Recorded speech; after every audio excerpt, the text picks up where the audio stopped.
While everyone is focused on the new Mega Pokemon in Pokemon Legends ZA, the game's brought back a lot of fan favorites as well. And even though there is no official competitive format to play, on Pokemon Showdown you can play the pet mod Legends ZAOU, which is a singles-focused competitive metagame that allows you to use the new and old Mega Pokemon as well as all the other Pokemon brought back.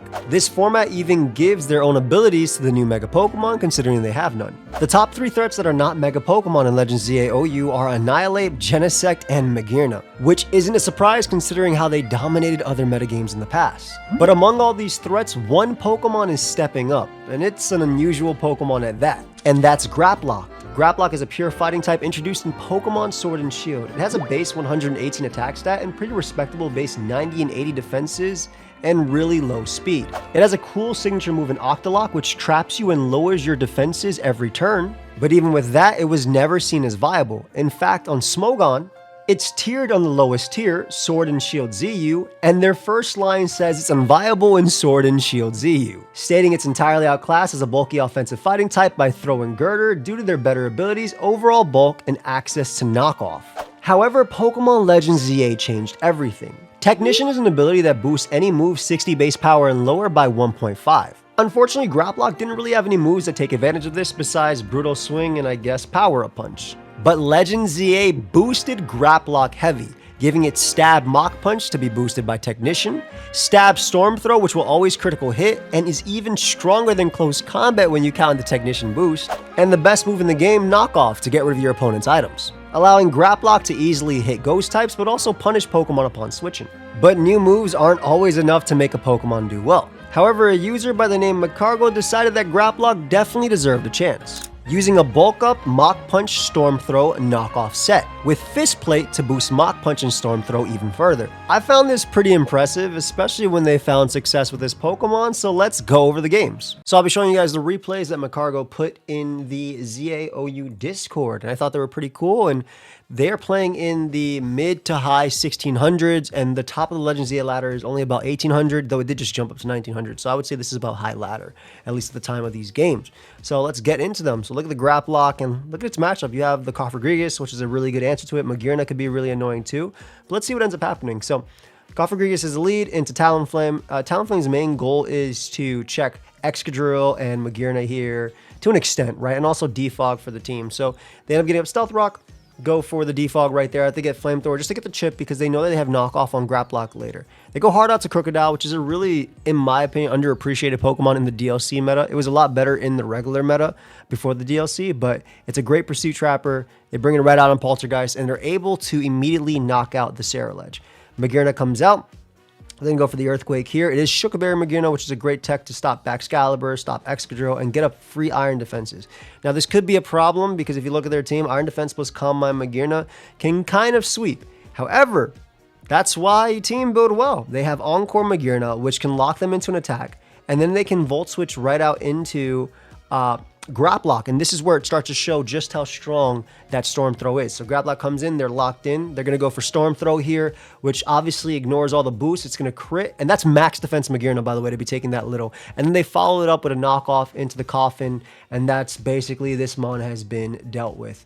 Obviously, this could have Pain Split if it really wants to, but they have options to bring in on that can ignore that. So they're going to bring out the Talonflame right here, as they end up going for Pain Split. It's going to be a little bit more of a longer game for Grapploct here, but you've already dealt with the biggest threat. This had potential to just straight up sweep from the get, and Talonflame just going to use itself just to click Flamethrower and Will-O-Wisp. There's really no switching besides Baxcalibur, which if it gets an attack raise, it is a threat, but between Mach Punch from Grapploct, which is Fist Plate boosted, and Intimidate Crocodile, as well as even your own Baxcalibur, forcing it to Glaive Rush, so it has to get the -2 drop, you're in a pretty decent spot. So little bit of a little war right here. We're going to go over a little bit more. And basically, Talonflame does win the 1v1. Baxcalibur comes out. It is going to get an attack raise from this, but they're not too worried because all they know is they need a little bit of priority to deal with it. They go for another Flamethrower. This is actually kind of scary. I'm actually surprised they're not too worried. But because it's Swords Dance, it's SD Scale Shot with a loaded dice. But because it's that set, it might not be Ice Shard. But even if it is, Grapploct got his back. Grapploct comes out, turns it out. It is not Ice Shard. They're going to go right for the Mach Punch. Nice and new with Grapploct in this game. And Zero Aura is going to come out. Grapploct does have some really good defenses, or at least decent defenses. They go for bulk up, but that doesn't matter, right? Because the Storm Throw is going to completely ignore an Oko Zero Aura. Again, it is stronger than close combat. Oko Zero Aura, and at this point, they can click Mach Punch. It's Fist Plate boosted. It's Technician boosted. Excadrill is going to come out. Baxcalibur feints, and Excadrill feints as well. So it was a beautiful first game where Grapploct basically got 4 kills. Next up, go into this next game versus a Mega Absol, obviously being the Dark and Ghost type. Grapploct might not be the greatest here, but lead off with Starmie. They go right to Baxcalibur. Baxcalibur obviously doesn't care too much about the Volt Switch. Clear Amulet is a really cool tech as well that blocks Parting Shot from Rotom, and they can get a free Earthquake on Genesect. This is going to be really good because this can put it in +1 Mach Punch range for Grapploct for later. They bring out Talonflame, which is the designated Genesect switch in. Basically, you throw that homie in, you hope to get the Flame Body burn and burn it, but doesn't work out. They bring back out Baxcalibur, dodge a Hydro Pump. Obviously, every bit of chip does matter because you can go for a potential end game with 1,000 arrows if this guy's weak. And they go for Earthquake, anticipating one of the Steel types to want to come out, as Rotom just stays in to get the Hydro Pump damage. And then it's going to switch out into Genesect, maybe trying to bait a Glaive Rush. But Glaive Rush is very, very, very strong. And Magcargo doesn't care. Heat Tester doesn't care. They end up going right for an Earthquake and an Ice Shard, get rid of Genesect. So Baxcalibur doing its job. Absol comes right out. Absol can knock them out with a close combat if it wants to. They are going to pivot out into Crocodile just to get the Intimidate off and maybe force them out after. As again, they're going to go right into a close combat. Now, the Crocodile hasn't revealed the item yet until the Rocky Helmet happened. They don't end up going for an attack there, though, which is a little bit odd in my opinion. Maybe they didn't want to go for like a -1 knockoff in a Talonflame and potentially get burnt, and they want to take this as an opportunity to get up rocks, which I guess is fair as well, especially because Baxcalibur is a threat. They Dragon Tail right out to Baxcalibur, getting in Starmie. This is Mega Starmie on the team, though they still do scout for potential Ice Beam, which some are running. Yeah, and you know, Magcargo happens to be running it on their Mega Starmie as well. You don't see a lot of that. Typically, you only see like Thunderbolt as an option to Pokemon like Corviknight, Fizdef, Corviknight, Skarmory upon switching if you wanted to. But you go for Parabolic Charge, and this allows Crocodile to come in, and Crocodile can obviously get a nice little knockoff if it wants to, but not wanting Rotom to go down since it is a really good check to Pokemon like Starmie. They go out to Garchomp just to get the Rocky Helmet. KO. Talonflame comes out. You're probably just going to Dragon Tail here. This gets rid of rocks for the entirety of the game. You don't really need them too much, though, at least from their side. You don't really need them too much. I'm actually surprised they're not going Heatran here, considering Heatran could get a little bit of a chip on everything and avoid the burn and even get a flash, or not, excuse me, just ignore the fire type attack. But a couple defogs later, you're going to end up going Heatran in. It's Lava Plume, not even Magma Storm. A little bit of a risky play here going Starmie as they don't end up getting burnt. And then they can recover off the damage. So Recover and Ice Beam, 2 attacks you don't always see on Starmie. We have to assume the next 2 are just Liquidation and Zen Headbutt. But Magearna is going to come out. I think that was also the mon they were trying to potentially check upon switching. Magearna is going to come out, go right for Spike. Absol comes right back out. This can easily bring out Talonflame if they want to, or Mega Starmie on this. Great play. This potentially does a 50-50 with Pursuit, but they end up going for knockoff, catching them right, as Magearna is going to come back out after, and this gives them a nice free Volt Switch out into Grapploct. And look how much damage this is going to do with a defensive Rotom. It did 73%, and then it's going to be able to knock them out with Mach Punch. So Grapploct, basically, Rotom was very, very annoying for Talonflame, even just like for Magearna just pivoting around. They end up bringing out Garchomp just to get some more chip, it looks like, as Heat Tester is going to take this as an opportunity to show off a move they don't have, or they didn't show yet, which is Bulk Up. So they were basically like, okay, maybe I could take a Mach Punch and then get up hazards, or at least force and rack up damage for Absol to kill. But at the end of the day, it ended up not working out for them, right? Because now Grapploct's able to bulk up, KO them, and this is +1, Fist Plate boosted, Technician boosted as well. Zygarde comes out, guys. Zygarde's not going to live this. This is such a strong attack. It is such a strong attack.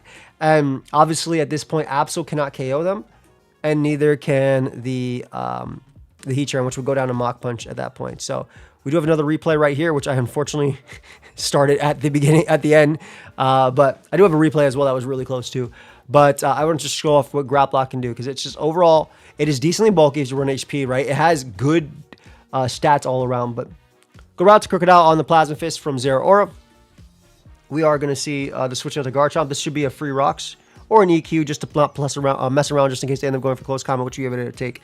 So Rocks go up, Spikes go up. Obviously, they don't care too much because they do have Defog if they want to. They go hard into Baxcalibur. A little bit of a risky play considering Dragon Tail could be there, but they figured because one Spike was going up, might as well go for more. The opponent doesn't want them to set up, so they end up going right for the Dragon Tail most likely that turn as they go right down. And then they bring out Heatran. And you would think that This is one of the funny parts. Now, again, this is high ladder, but the opponent goes for first impression. Probably one of my favorite moves that Heatran gets now. Like you think, oh yeah, Heatran coming out. If it's Mega Heatran, it does have Earth Eater, so yeah, it's immune. But nah, they end up just messing around really badly with the Baxcalibur, trying to make some crazy plays, trying to make some doubles. I guess because they feel really down, especially like down is in the game. Especially because of them losing basically everything, but doesn't work out for them as Starmie can come out. That is fully Fizz Def Golden Go. To be able to take that much, that is such a physically defensive Golden Go. It's crazy. Either way, we are going to see the Crocodile come out on the Hex, and then you can get a KO basically with Earthquake. Goes for Pursuit. I don't think it was necessary to click Pursuit. I think Earthquake was absolutely fine, just because the opponent doesn't have any ground resist, and you'll be able to knock out Keldeo. But I get the assumption they're just clicking Pursuit again, as Make It Rain is going to be able to pick up the KO. I guess the thought process is, okay, but now I can bring out Starmie once again and click Liquidation because the rest of your team is looking extremely weak to Grapploct. But this could have been bad too because having Crocodile as an answer to Zeraora would have been really, really nice. So at this point, you kind of have to stay in because if they bulk up, you actually do lose the game. So they do stay in to sack it. Grapploct is going to come out. However, Grapploct is bulky enough to live the Plasma Fist comfortably, by the way, comfortably, and knock them clean out with Storm Throw, which is always going to hit and always going to crit. And, yeah, Genesect is going to come out. At this point, they're just going to get the chip. Doesn't matter what Genesect locks itself into as end up going for Iron Head. It's better to go for Mach Punch just to get the chip.